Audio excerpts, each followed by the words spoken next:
Another Vinegar Syndrome release is Hollywood Horror House, otherwise known as Savage Intruder. And this early 70s schlock horror kind of movie was a real unexpected treat.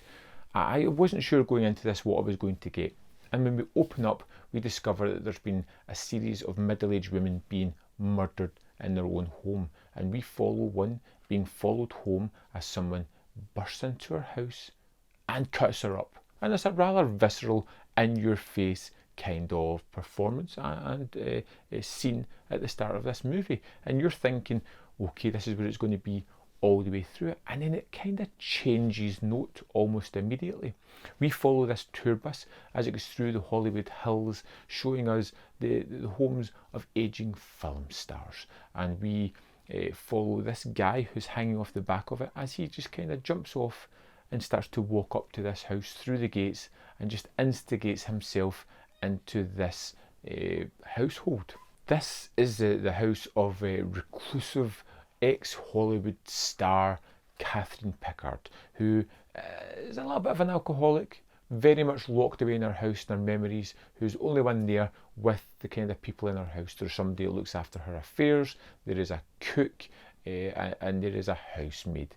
And Vic, the person who quite clearly is the killer in the movie, goes up to this household and just slowly starts to instigate himself into this small family that they have there, as he slowly starts to take over and poison everything and everybody within the home. And it's a wonderful performance from the lead actor, because he has to be engaging, enigmatic, fun as he gets into the house, as he toys and plays with everybody, manipulating them to his own ends, ultimately twisting into Catherine and becoming a almost partner to her, someone that she enjoys and feels invigorated having there. He takes her out to parties and kind of gives her an experience that she's not had in the longest while slowly offing everybody else in the house that gets in his way. And it's clear to see this psychological break as we see flashbacks to his childhood, and it's a really fun sequence that gets used multiple times throughout the movie, but gets warped and crazier and more in your face every time. You see his mother in a situation, you get some wonderful effects of a hand being cut off and still kind of wriggling even though it's been severed from its limb.